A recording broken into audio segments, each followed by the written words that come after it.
कार्तिक मास का 16वां अध्याय। जय श्री राधे कृष्णा। विष्णु का छल जानकर वृंदा दीना शाप, नारी का होगा हरण वन वन भटको आप। नारद जी बोले, विष्णु ने जलंधर के नगर में जाकर वृंदा के पतिव्रत को भंग करने का विचार किया।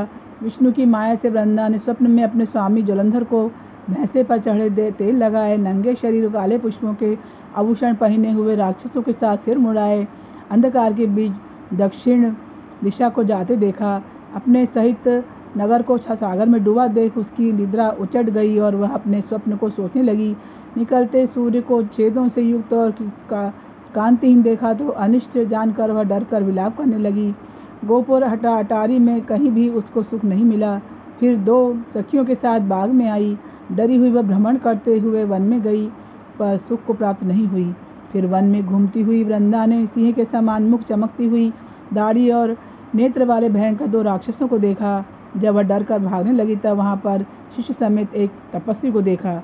फिर राक्षसों के भय से अपने हाथ मुनि के गले में डालकर बोली, मैं आपकी शरण में हूँ, मेरी रक्षा करो। मुनि ने राक्षसों को भगा दिया।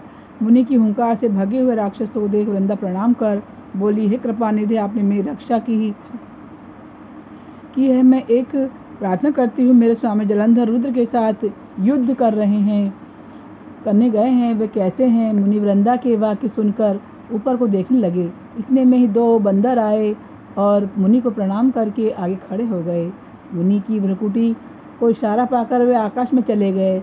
जलंधर का सिर धड़ बंदरों के हाथों में देखकर पति विनाश से दुखी वृंदा मूर्छित हो गई।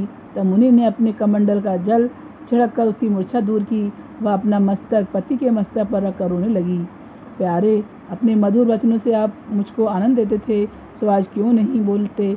विष्णु समेत देवता, गंधर्व तथा त्रिलोकी को जीतने वाले आपको आज कैसे मार दिया गया? नारद जी बोले, वृंदा उस समय रोकर बोली, हे कृपानिधि, आप मेरे पति को जीवित कर दो, आप समर्थ हो। मुनि बोले, इसको शिवजी ने मार दिया है, ये जी नहीं सकता, तो मैं भी तेरे ऊपर कृपा करके इसको जीवित करता हूँ। नारद बोले, यह कहकर वह मुनि अंतर्ध्यान हो गया और इतने में ही जलंधर ने आकर वृंदा को आलिंगन करके प्रसन्न हो उसका मुख चूमा। वृंदा भी अपने पति को पाकर प्रसन्न हुई। उस वन के बीच वृंदा अपने पति के संग में बहुत दिन तक भ्रमण करती रही। एक दिन रति के अंत में वह विष्णु को पहचान गई। तब वृंदा विष्णु को धमकाकर बोली, दूसरे की स्त्री का संग विषय करने वाले तुम्हें और तुम्हारे शील को धिक्कार है। मैंने तुमको जान लिया है, तुम तपस्वी रूपधारी मायावी हो। तुमने जो माया रची थी वो मैं तुम्हारे द्वारपाल थे।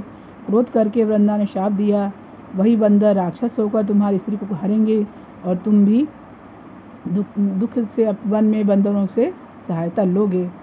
सबके ईश्वर होने पर भी वन में भटकोगे। यह तुम्हारा शिष्य तुम्हारे साथ धोखा करेगा। यह कहकर वृंदा विष्णु के समझाने पर भी चिता बनाकर अग्नि में प्रविष्ट हो गई।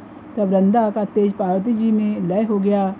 विष्णु उस सती वृंदा का स्मरण कर उसकी चिंता की रच को लगाते हुए वहीं रहने लगे। मुनियों ने समझाया, पर चित्त शांत न हुआ। 16वां अध्याय। श्री कृष्ण अर्पणम अस्तु। जय श्री राधे कृष्ण सीताराम। तप तपस्ती लप लप तुमको तुम्हारा तप को फल, हमका हमार व्रत फल।